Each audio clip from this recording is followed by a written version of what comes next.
সুপ্রভাত বন্ধুরা। আমি একটা প্রাইভেট স্কুলে জব করি, আগেই বলেছি। আমাদের স্কুলের সিস্টেম আছে একটু পড়ানোর অন্যরকমভাবে, সেটা একটু আজকে আলোচনা করব এই ভিডিওর মাধ্যমে, এবং বাচ্চাগুলোকে পড়িয়েও দেব। এই ইংরেজি গল্পটা পড়াবো, ইংরেজি গল্পটা পড়াবো, এটা সম্পর্কে একটু ধারণা দেব বাচ্চাদের, এবং এটা নিয়ে একটা আমি ব্লগ করছি আর কি। গল্পটার প্রথমেই দেখতে পাচ্ছি যে গল্পটার নাম কি, বার্ড ওয়াচিং উইথ গ্র্যানি।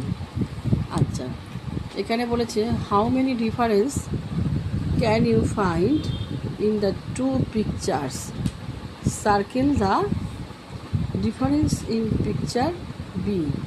আচ্ছা, এ আর বি দুটো পিকচার আছে, এই দুটো মধ্যে ডিফারেন্স কী কী সেগুলোর মধ্যে সার্কেল করতে হবে। তো পিকচারগুলো দেখছি এবং ওদেরকেও দেখাচ্ছি, তোমরাও দেখো পিকচারটা কি আছে, দেখো এটার মধ্যে সার্কেল করতে হবে আলাদা করে, কোনটা পার্থক্য, এটার সাথে এটার কি পার্থক্য আছে, বুঝছো তো? এরকম আরও অনেক পার্থক্য আছে, দুটোর মধ্যে আরও খুঁজে বার করতে হবে।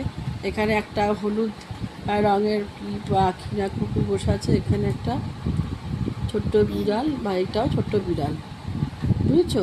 এখানকার সূর্যের এটা আলাদা ছবিটা, এখানকার সূর্যের ছবিটা আলাদা, এইভাবে এটার পার্থক্যটা বোঝাচ্ছে। এবার গল্পটা পড়াবো কীভাবে, এটাই আর কি আমাদের বৈশিষ্ট্য স্কুলের আলাদা। আমার স্কুলের নাম আলামিন শামসুন একাডেমি।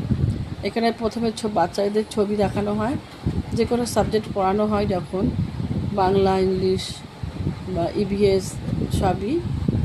গল্পটা আগে ছবি দেখানো হয়, ছবি দেখিয়ে তারপরে গল্প সম্পর্কে একটা ধারণা দেওয়া হয়, তাতে ওদের বুঝতে সুবিধা হবে। যেমন গল্পটা আমি দেখতে পাচ্ছি, ছবি গ্র্যানি বলে একটা মেয়ে আছে, সে বাইনাকুলার নিয়ে ছবি দেখছে, আর গাছে পাখি বসে আছে, ও দূর থেকে দেখছে। বাইনাকুলার নিয়ে দেখলে কাছে দেখা যায়, অনেক কাছে লাগে, সেই সম্পর্কে একটা ধারণা। অনেক ছবি আছে, গাছ আছে, বেঞ্চ আছে, পুকুরের ছবি আছে, এই আর কি। এবার পড়াচ্ছি ওদের, এবার একটু পড়িয়ে বুঝিয়ে দেবো, অল্প একটুই পড়াবো, বেশি তো পড়ানো যাবে না, একটু ব্লগ করছি।